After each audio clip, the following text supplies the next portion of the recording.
Welcome into the world of international relations. आज से हम बाकायदा थेरीज़ का आगाज़ कर रहे हैं।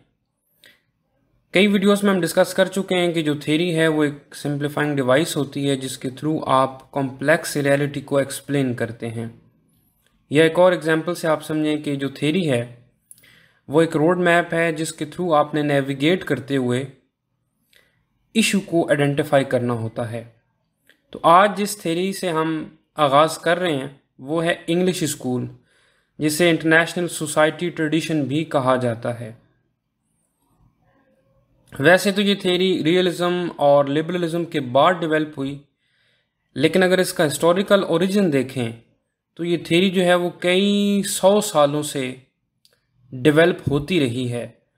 तो मैंने डिसाइड किया कि इस थेरी को हम पहले डिस्कस करें। इंग्लिश स्कूल या इंटरनेशनल सोसाइटी ट्रेडिशन, इस थ्योरी का बेसिक क्लेम ये है कि एक इंटरनेशनल सोसाइटी एग्जिस्ट करती है दुनिया में जिसको norms, rules, regulation and practices के थ्रू कंट्रोल किया जाता है। ये बेसिक क्लेम है इस थ्योरी का। सवाल ये है कि इसे इंग्लिश स्कूल क्यों कहा जाता है। बहुत सारे लोगों का ये मिसलीडिंग पर्सपेक्टिव है कि शायद ये यूके के अंदर डेवलप हुई इसलिए इसे इंग्लिश स्कूल कहा जाता है।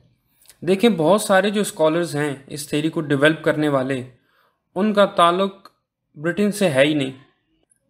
और कई ऐसे स्कॉलर्स जो ब्रिटिश हैं उन्होंने इस थ्योरी के अपोजिट में थ्योरीज डेवलप की हैं। इस थ्योरी को इंग्लिश स्कूल का नाम इस वजह से दिया गया कि ये अमेरिकन ट्रेडिशन की अगेंस्ट आई थी। इस थ्योरी से पहले जितनी भी थ्योरीज डेवलप हुई आईआर के अंदर, उनका ओरिजिन कंट्री अमेरिका था। तो इसलिए इस थ्योरी को इंग्लिश स्कूल कहा गया अमेरिका के मुकाबले में। मैंने एक्सप्लेन किया कि ये थ्योरी बिलीव करती है कि एक इंटरनेशनल सोसाइटी मौजूद है दुनिया में। कल्चर, नॉर्म्स, रवायात, रूल्स, रेगुलेशंस के थ्रू बिहेवियर जो है उसको मॉनिटर किया जाता है। इस थ्योरी के अंदर डिफरेंट ग्रुप्स हैं। एक ग्रुप का ये मानना है कि एक इंटरनेशनल सोसाइटी तो है, लेकिन चूंकि दुनिया अनार्किक है इसलिए कुछ सुपर पावर्स होनी चाहिए, कुछ हेजेमोनिक कंट्रीज होने चाहिए जो ऑर्डर को मेंटेन करें। ये एक पेसिमिस्टिक व्यू है इंग्लिश स्कूल के अंदर। इनके मुकाबले में एक ग्रुप आया, उन्होंने कहा कि इंटरनेशनल सोसाइटी के अंदर हार्मनी है, ऑर्डर है, और हम इसको मज़ीद बेहतर बना सकते हैं कॉपरेशन के थ्रू और इंस्टीट्यूशंस डेवलप करके।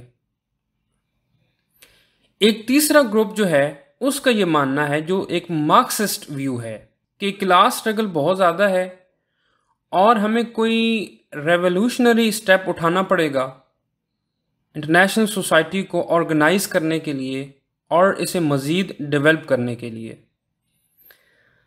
यूं तो ये डिफरेंट ओपिनियंस हैं इस थ्योरी के अंदर, इस ट्रेडिशन के अंदर, लेकिन आपने इससे कंफ्यूज नहीं होना।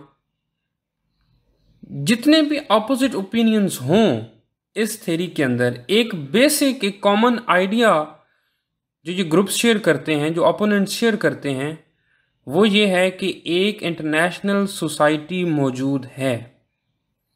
देखें, ये थ्योरी जैसे किताबों में मौजूद है और डिस्कस भी हुआ, ये थ्योरी रियलिज्म और लिबरलिज्म के बाद आई। ये सिंथेसिस है रियलिज्म का और लिबरलिज्म का। एक तरफ ये रियलिस्ट पॉइंट लेती है कि दुनिया के अंदर अनार्की मौजूद है, सेंट्रल ऑफ अथॉरिटी नहीं है। दूसरी तरफ इसका क्लेम ये है कि दुनिया जो है उसके अंदर पीस है, उसके अंदर ऑर्डर है, यानी ये लिबरल पर्सपेक्टिव है। तो ये बेसिकली रियलिज्म और लिबरलिज्म दोनों को साथ लेकर चलती है। उनका एक सिंथेसिस है जो इन थ्योरीज के बाद डेवलप हुआ। आने वाली वीडियो में हम इसके कोर आइडियाज़ देखेंगे और इसके ऑर्गेनाइजिंग प्रिंसिपल्स कौन से हैं हम उनको डिस्कस करेंगे। बहुत शुक्रिया।